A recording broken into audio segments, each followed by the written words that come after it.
E aí, pessoal, tudo bem? Deixa eu te perguntar uma coisa.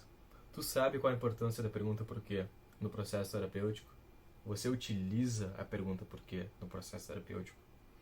Meu nome é Matheus Figueiredo e junto com a Cora, com o Eduardo e com a Cláudia, eu faço parte da TMS Terapia e eu queria dividir um pouquinho do porquê eu utilizo as perguntas por quê no processo terapêutico. Primeiramente, eu acho importante mencionar que as perguntas por quê entram dentro de uma das atitudes terapêuticas que eu considero mais importante, que é a atitude de curiosidade. Obviamente, as outras também são muito importantes, mas eu quero ressaltar essa aqui especialmente nesse vídeo. Você até pode se lembrar de um post mais antigo da TMS que aborda um pouquinho desse aspecto, que ser psicólogo clínico é a arte de fazer boas perguntas.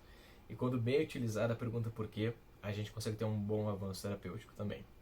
Ainda que a atitude terapêutica de curiosidade envolvam outras perguntas, como por exemplo pergunta aberta, assertiva, correlacional, esse GTV vai ser focado especialmente na pergunta por quê. A pergunta por quê, ela sempre foi muito mal vista dentro do campo psicoterapêutico, justamente por trazer um aspecto, quando mal utilizada, aspecto de julgamento. E esse aspecto de julgamento vai acontecer quando a conotação, se lembrando lá do axioma da comunicação, quando a conotação não estiver alinhada com o conteúdo. Mas quando ela estiver bem alinhada, ela vai ter um papel fundamental durante esse processo. Justamente quando a gente fala do movimento 4. Até quem tem o livro da TMS, quem conhece um pouquinho mais da TMS, pode buscar o livro ali. Quem não tem também, deixa aqui nos comentários que a gente resolve depois por direct. Mas ali no movimento 4 vai explicar justamente isso, quando a gente fala da adesão terapêutica e da polaridade afetiva. Falando brevemente da polaridade afetiva, de uma forma bem simples e resumida, digamos que para a gente sofrer em relação a alguma coisa, a gente tem que ter a percepção, a sensação ou experiência do que é ter saúde em relação a isso. E isso, de certa forma, está muito ligado às emoções. Se para eu sentir raiva, para eu sentir desrespeitado, eu tenho que ter a noção, ou a percepção, ou a experiência de como é se sentir respeitado. Para eu me sentir triste em relação a algo, para eu me sentir que eu estou perdendo algo, eu tenho que ter essa noção de quão bom é ter esse algo perto de mim, de quão bom é eu estar próximo disso, de eu não perder isso. Ficou claro? Agora eu quero trazer para vocês como é que a gente pode utilizar isso na adesão terapêutica. Vamos pegar um caso aqui, por exemplo, um paciente que vem no consultório falando que está brigando constantemente com os pais, principalmente com o pai, que está com um atrito, né, direto, que isso está deixando ele muito mal, muito triste, chateado.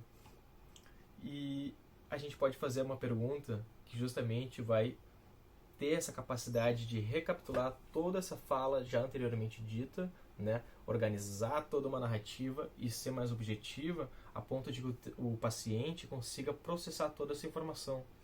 E a pergunta, quando bem utilizada, a pergunta tem a capacidade fenomenal de criar essa descoberta guiada, que é muito utilizada na TCC, que é essa questão de dar essa rédea, desse descobrimento, desse autoconhecimento para o paciente, né?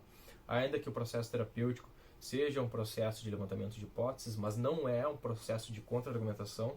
Quando bem utilizadas as perguntas, a gente consegue ter um avanço gigantesco. Mas voltando para esse caso, a gente pode perguntar: por que é importante para ti se dar bem com teu pai? Por que é importante para ti não ter esse atrito com ele? Quando a gente faz essa pergunta, a gente vai direto recorrendo para aquela bússola de valores. Porque provavelmente esse atrito com o pai dele está se distanciando desse norte valorativo, que a gente pode botar aqui como exemplo a sensação de bem-estar na família, a sensação de amizade, o valor de amizade com o seu pai. Então, quando a gente descobre esse ponto, esse vai ser o ponto fundamental para ser trabalhado em psicoterapia. E o paciente vai perceber isso tanto quanto nós, psicoterapeutas, organizando de uma forma muito mais clara o que precisa ser trabalhado, precisa ser conversado durante esse processo psicoterapêutico. Ficou claro?